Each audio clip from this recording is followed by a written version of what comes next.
Section 6.6 covers inverse trig functions. I'm going to do two separate videos, one for the first homework assignment, 6.6a, then a second video for 6.6b, which is composition of inverse trig functions.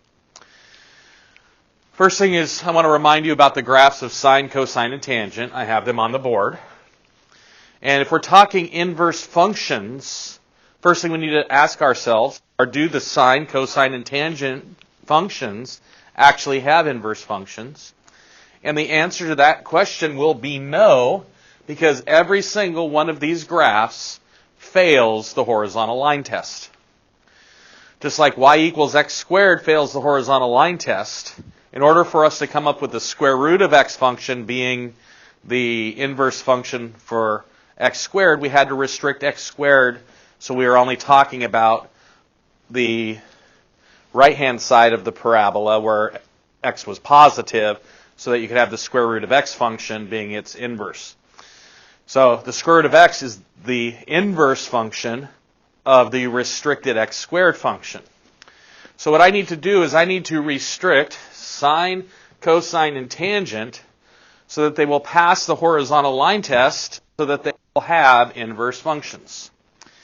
So what I'm going to do is I am going to erase the portion of the graphs that we are going to restrict ourselves between, so that, and then I'm going to label some key points.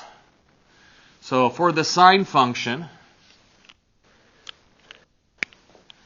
it is going to go from, let me redraw this one. So the sine function's restrictions go from negative pi halves to pi halves. And that will give me this portion of the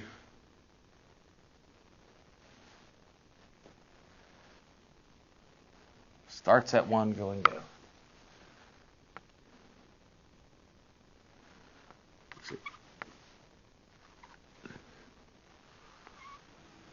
Let's see here. For cosine, actually it's negative pi fourths to pi fourths. Notice I don't have an entire period. I've only got half of a period here. For cosine, the restriction is going to be from 0 to pi halves. And for tangent,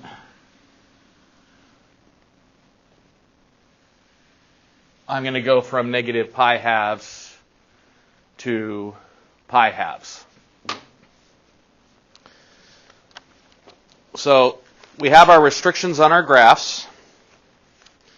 And from these restrictions, actually I was right the first time, it's negative pi halves to pi halves. And this one would be from 0 to pi. I forgot when I was cutting them in fourths, I actually tried to cut them in eighths. So from 0 to pi, so this one would be pi halves. So my restricted sine function has a domain of negative pi halves is less than or equal to x, which is less than or equal to pi halves. The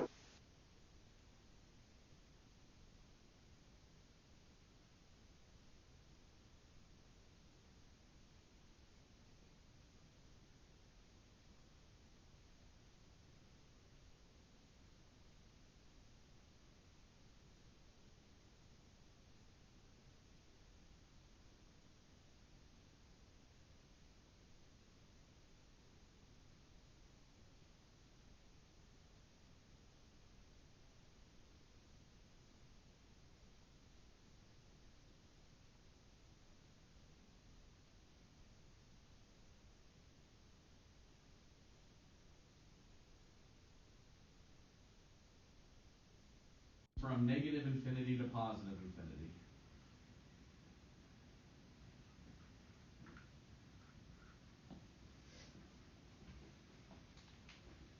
So since I spread out the sine function, I will also spread out the cosine function so that you can, because we're going to graph the inverse functions really quick. So this one is pi halves, pi fourths. So I start out at the top, going down. So that is my restricted cosine function. So now what I want to do is I want to talk about the graphs of these inverse functions. And the way you come up with a graph of an inverse function is you just swap the x's and the y's. So I'm going to put some key points here. This is negative pi halves, comma, negative 1. This one right here would be negative pi fourths, negative square root of 2 over 2, 0, 0. Pi fourths, square root of 2 over 2, which is about 0.7071. And this one would be pi halves, comma, 1. So if you want to graph the inverse sine function, which we denote as inverse sine of x, anytime you see the negative 1 next to a function's name, that means the inverse of whatever function that is. Another way you may see this is sine x. So what I'm going to do is I'm going to graph this function. First thing I want to do is I want to figure out what its domain and range are. Well, the domain of a function is the same thing as the range of its inverse, and the range of a function is the same thing as the domain of the inverse. So my domain is going to be from negative 1 to 1. This is inequality notation, same thing in interval notation. My range is going to be from negative pi halves to pi halves.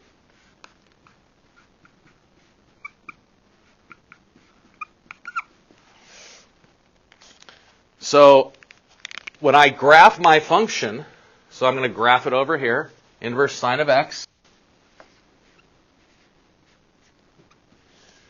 I want to go on x's from negative 1 to 1.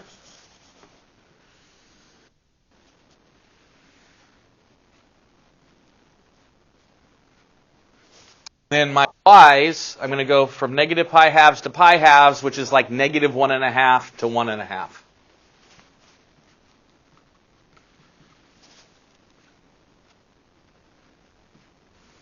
And now all I'm going to do is I'm going to swap the x's and the y's. Easiest point is 0, 0. Swap it, I get 0, 0. Then at pi halves, I get 1. So at 1, I'm going to get pi halves.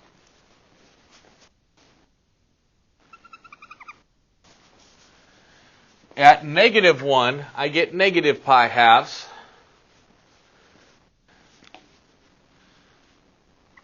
And I have enough information to graph the sine function. Next one. Similarly, I can write this as arc cosine, which is the same thing as writing it as the inverse cosine of x. Its domain is from negative 1. Range is from 0 to pi. So for the inverse cosine, I'm going to go from negative 1 to 1 up to pi. Okay? Now I'm going to swap things. When x is 1, y is 0. Actually, other way around. When x is 0, y is 1 here. So I'm going to go, when 0, 1, so I'm going to go to 1, 0.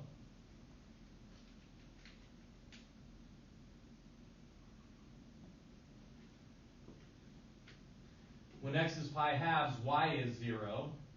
So when y is 0, x is pi halves.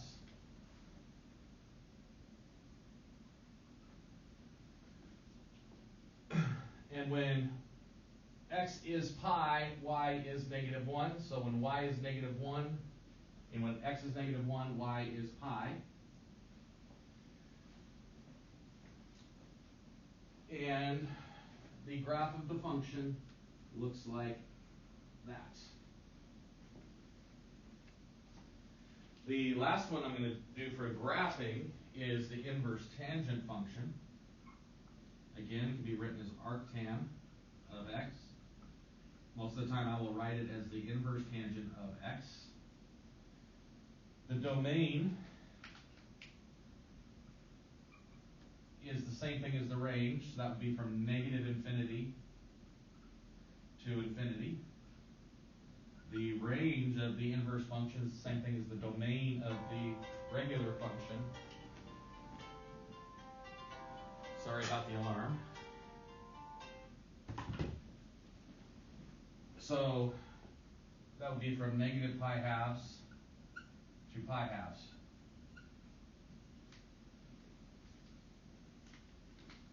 So inverse tangent of x.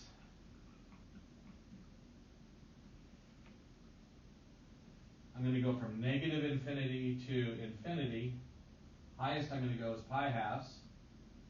And the lowest it'll go is negative pi halves. But we'll never actually touch those because both of those are horizontal asymptotes. And for this one, we're 0 at 0. Another place I can swap is at pi fourths, I get 1, so 1 is going to be pi fourths. Negative 1, I get negative pi fourths. And then it's going to approach the horizontal asymptote. So that's how you come up with the graphs of the inverse trig functions. Remember that graphs of the inverse trig functions are the inverses of the restricted trig functions. You do need to know the domain and range of the restricted sine, cosine, and tangent, as well as their inverses. You also need to be able to come up with the graphs of the three inverse trig functions. The easiest way to come up with their graphs is to graph the regular function and then swap the x's and the y's. Okay, because they're inverses. So next thing I'm going to talk about is how did they come up with these inverse trig functions. Well, we're going to do a little bit more talking. I'm going to keep the graphs of our restricted functions up here and our three graphs over here. But let's just talk about solving an equation.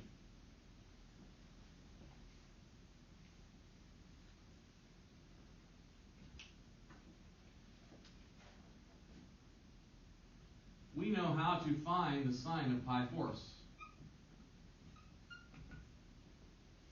Okay, we can find the sine of pi fourths by looking at our unit circle and understanding that the coordinates would be square root of 2 over the square root of 2, which is, 1 over the square root of 2, which is square root of 2 over 2. But let's talk about if I need to solve an equation. For example, if I have 1/2 is equal to the sine of x.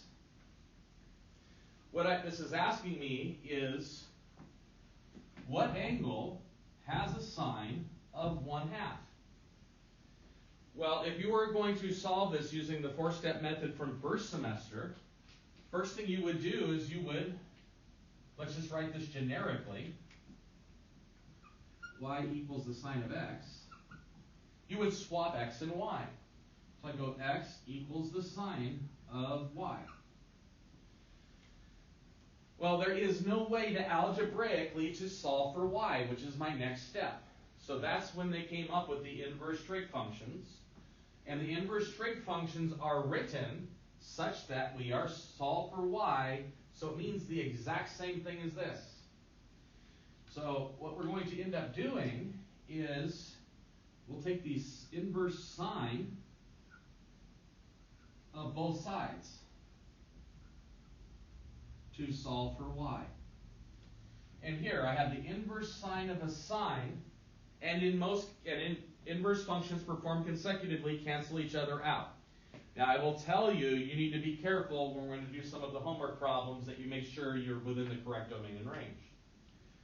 Well, these are going to cancel, and that's going to leave you with y is equal to the inverse sine of x, and then we're going to swap the x, and so that's how we solve that. So these are meaning the exact same thing. What angle has a sine of this?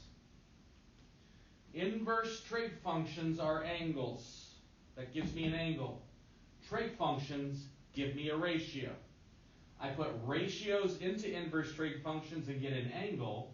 I put angles into trig functions and get a ratio. So I'm going to do several example homework problems, and we're going to ask ourselves, what angle has a blank of this? And we're going to look at our graphs and come up with the answers. So inverse trig functions mean what angle has a ratio of this?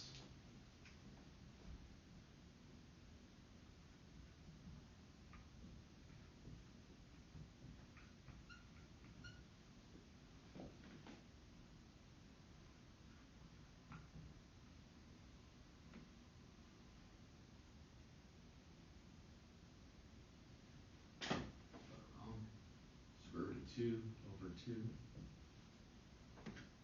This one I have to put that there.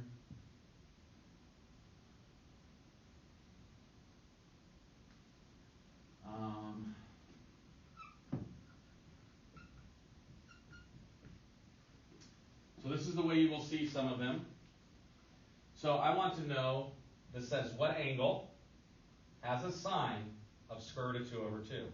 This says what angle has a cosine of -1, and what angle has a tangent of -1. Well, if you do not know your values from your unit circle, what you will do is you'll draw a right triangle. Remember that sine is opposite over hypotenuse. Okay?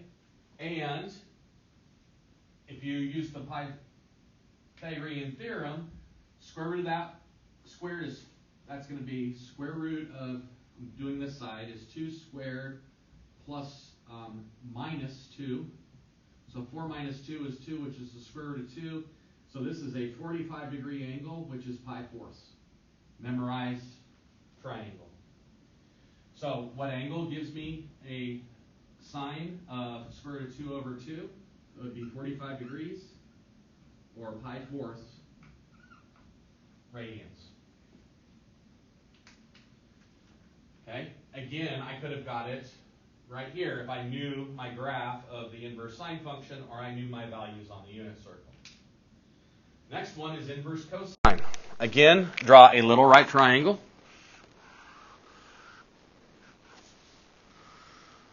Write this as -1 over 1. So I'm actually going to draw my triangle in the opposite direction because x is negative. -1 over 1. So 1, 1. Other side would be square root of 2. Well, that's a 45-degree reference that's negative. So that would be 135 degrees, or 3 pi fourths. So the answer here would be 135 degrees, or 3 pi fourths. What angle?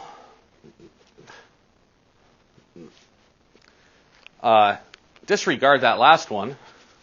There is one spot that cosine is -1 on my unit circle. Cosine is coordinate. Unit circle, x is negative. It would be at pi or 180 degrees. Sorry about that. I was thinking ahead to this problem. Tangent is -1. That's -1 over 1. So if I draw myself, remember tangent, its restriction, it's only going to be in quadrants 3 or 4. I draw me a triangle here, so that would be 1 and 1. That's how I'm going to get the -1. This would be the square root of 2. So this would be -pi4 or -45 degrees.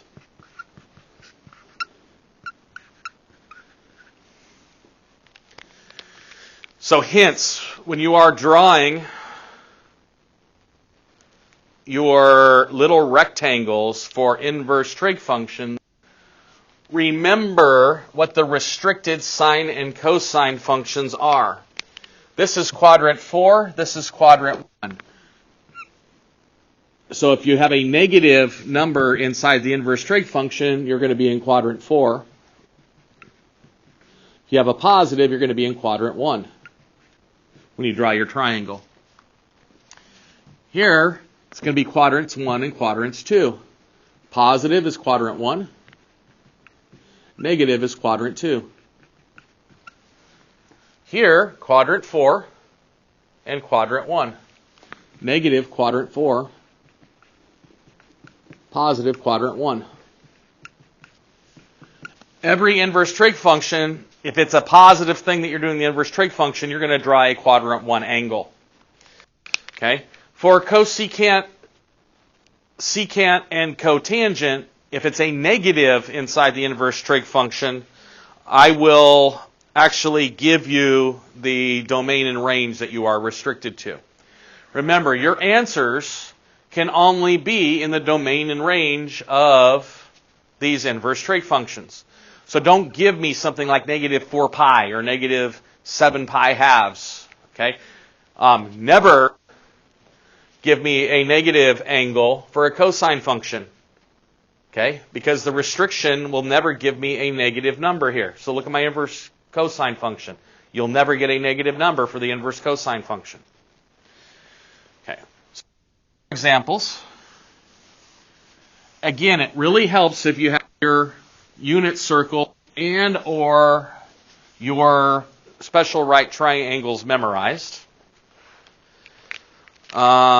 Next one.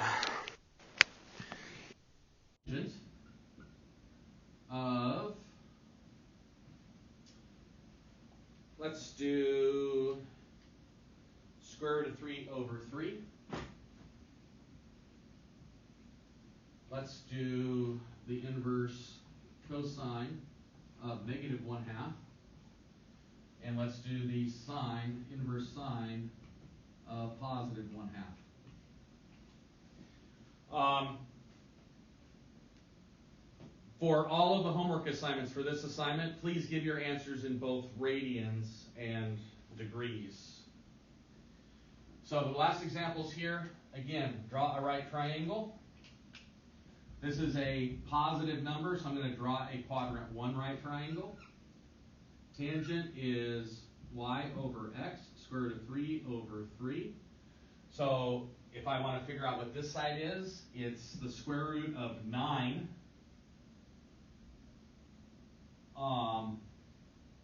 plus 3, which is 12. Square root of 12 is 2 root 3. And those are the memorized sides of a 30, 60, 90 degree triangle. So the answer would be 30 degrees, because that's the short side, or pi6. Cosine is negative. Cosine is negative in quadrant 2. So I'm going to draw a quadrant 2 angle. Okay, -1, 2. So that's 1, 2. Actually, 1, 2. Okay, and this would be the square root of 3. So these are the memorized sides of a 60 degree angle. So my answer is going to be 120 degrees, or 2 pi thirds. Sine is positive in quadrant 1, so the inverse sine is going to be a quadrant 1 right triangle. And again, if you know your memorized pieces, it makes it a lot easier. You don't have to draw the triangles. Sine is opposite over hypotenuse. This side is the square root of 3. These are the memorized sides of a 30-degree angle. So my answer is going to be 30 degrees or pi 6. So for those that you have memorized, you can just draw them. Okay? There are some other homework problems where they give you a triangle, and they want you to use inverse trig functions to write theta as a function of x. Remember, inverse trig functions give me an angle. Inverse trig functions give me an angle. So what I'm going to do is some examples of those types of problems.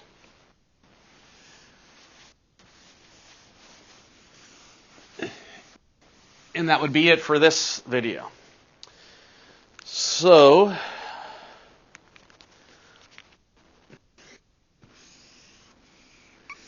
going to do 3. I'm going to draw 3 right triangles.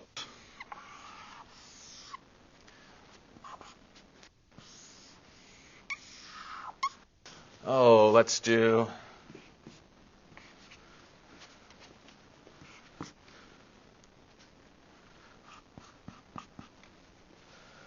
We're going to write theta.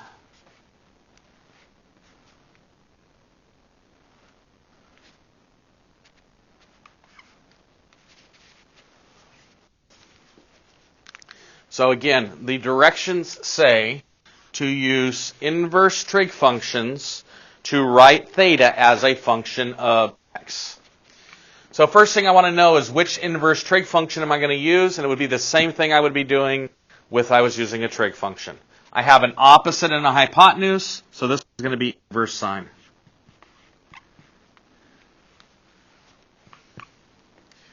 Well, what's the sine of the function? The sine of the function is x over 4.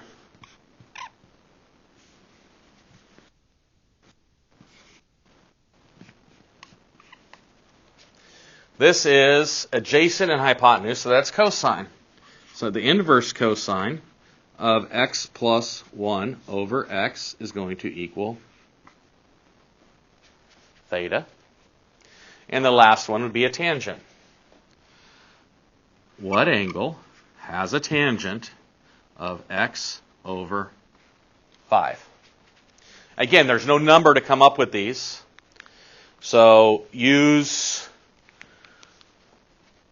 the idea of what inverse trig functions give you an angle. You want the angle. The inverse trig function of that relationship is what your answer is going to be. So that's it for 6.6a.